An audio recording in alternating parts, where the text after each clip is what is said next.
প্রিয় অষ্টম শ্রেণীর ছাত্রছাত্রীরা, welcome to our channel smart exam solution academy. আজকে তোমাদের সেকেন্ড ইউনিট টেস্টের সংস্কৃতের 10 নম্বর স্কুলটি দেখে নেব। প্রথমে রয়েছে বাংলায় অনুবাদ করো। ভারতীয় সংবিধানস্য শিল্পী ডক্টর ভীমরাও আম্বেদকর মহোদয়স্য জন্ম 1891 খ্রিস্টাব্দে এপ্রিল মাসস্য 14 দিনাঙ্কে মহারাষ্ট্রস্য অববাডে নামকে স্থানে অভবৎ।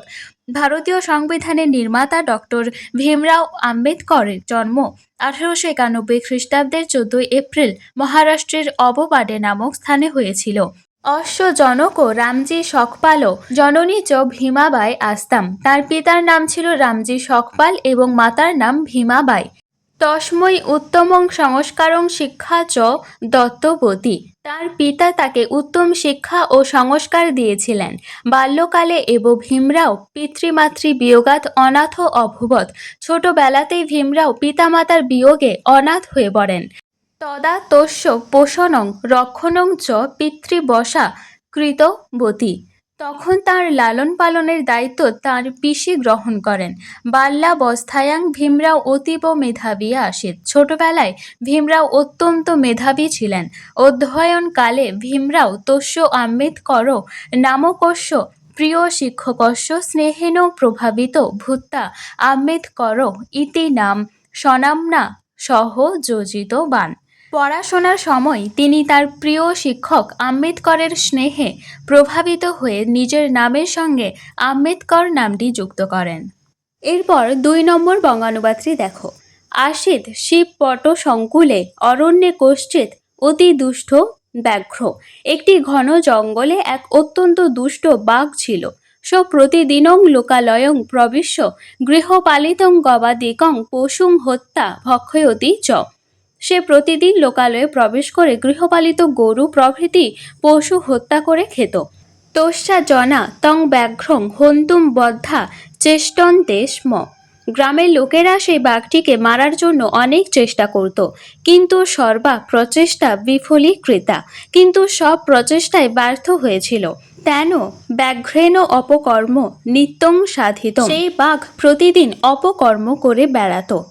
অত ব্যাঘ্র ভীতই গ্রামবাসীভি একা পরিকল্পনা রচিতা। তাই বাঘের ভয়ে গ্রামবাসীরা একটি পরিকল্পনা করল। তে একং সুদৃঢ়ং পিঞ্জরং রচয়িতা পিঞ্জর মধ্যে একং ছাগং স্থাপিত বন্ত। তারা একটি মজবুত খাঁচা তৈরি করে তার মধ্যে একটি ছাগল রাখল। যদৈব ছাগং গ্রহীতুং ব্যাঘ্র পিঞ্জরং প্রবিষ্ট তদৈব পিঞ্জরস্য দ্বারং অতিলব্ধং ভবতি যৎ পিঞ্জরস্য নির্মাণ কৌশলমাসিদ। এবং ছাগল ধরতে গিয়ে বাঘটি যখন খাঁচার মধ্যে প্রবেশ করল তখনই খাঁচার দরজা বন্ধ হয়ে গেল। যাদৃশী ভাবনা তাদৃশী কার্যসিদ্ধি। যেমন ভাবনা তেমনই কার্যসিদ্ধি। ব্যাঘ্র ছাগং খাদিতুং পিঞ্জরে প্রবিষ্ট আবদ্ধ। বাঘটি ছাগল খেতে খাঁচায় ঢুকে বন্দী হয়ে গেল। এরপর 3 নম্বর বঙ্গানুবাদটি দেখো। দীনদয়াৎ পূর্বং ঝটিকা সহিতা বৃষ্টি পতিতা আসিত। 2 দিন আগে ঝড় সহ বৃষ্টি হয়েছিল।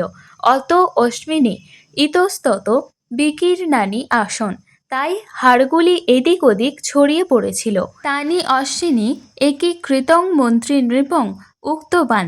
সেই হাড়গুলি একত্র করে মন্ত্রী রাজাকে বললেন, মহারাজ ভবত পূর্বজানাং অশ্বিনী ক্রীড়া স্থানে সন্তি। মহারাজ, আপনার পূর্বপুরুষদের হাড় কোনগুলি? দাসানাং অশ্বিনী চ ক্রীড়াস্থানে সন্তি ইতি অহং ন জানামি।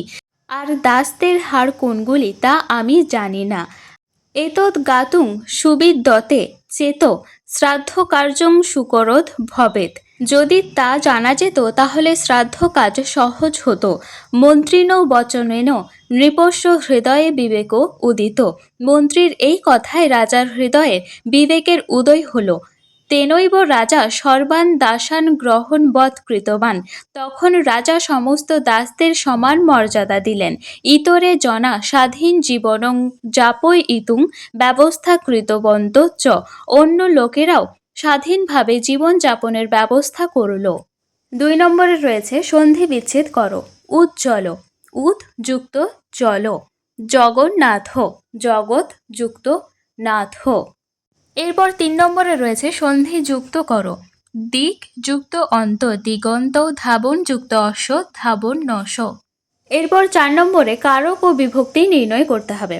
পিতা পুত্রেণ সহ গচ্ছতি, পুত্রেণ নিচে দাগ রয়েছে, বই দেখবে।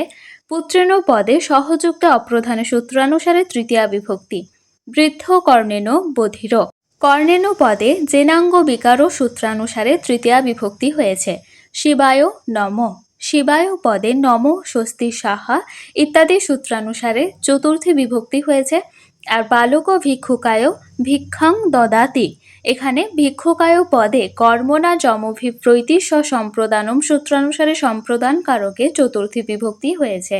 এরপর 5 নম্বরে অব্যয় দিয়ে বাক্য গঠন করতে হবে।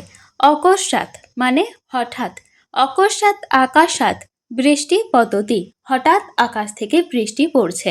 অদ্য মানে আজ, অদ্য মম জন্মদিনম অস্তি, আজ আমার জন্মদিন। ইদানিম মানে এখন, ইদানিং স পঠতি, এখন সে পড়ছে। এরপরে রয়েছে শব্দরূপ লেখো। দাত্রী শব্দের দ্বিতীয়ার বহুবচন দাত্রীন, মতি শব্দের সপ্তমীর একবচন মত্তাম বা মত্ত, স্ত্রী শব্দের ষষ্ঠীর বহুবচন স্ত্রীনাম, বাড়ির শব্দের দ্বিতীয়ার দ্বিবচন বাড়িনী, বধূ শব্দের সপ্তমীর দ্বিবচন বধ। এরপর 7 নম্বরে রয়েছে ধাতুরূপ লেখো। শেপ ধাতুর লোট মধ্যম পুরুষ বহুবচন সেবদ্ধম, ইস ধাতুর লং উত্তম পুরুষের একবচন ঐচ্ছম, প্রচ্ছ ধাতুর বিধিলিং প্রথম পুরুষের বহুবচন পৃচ্ছেয়ু, বধ ধাতুর লং মধ্যম পুরুষের একবচন অবদ, ইস ধাতুর বিধিলিং মধ্যম পুরুষের বহুবচন ইচ্ছতে। বানানগুলি ভালোভাবে দেখে মুখস্থ করবে। ক্লাসটি ভালো লাগলে অবশ্যই লাইক করো, আমাদের চ্যানেলটি সাবস্ক্রাইব করে রেখো এবং বন্ধুদের সাথে শেয়ার করে দিও।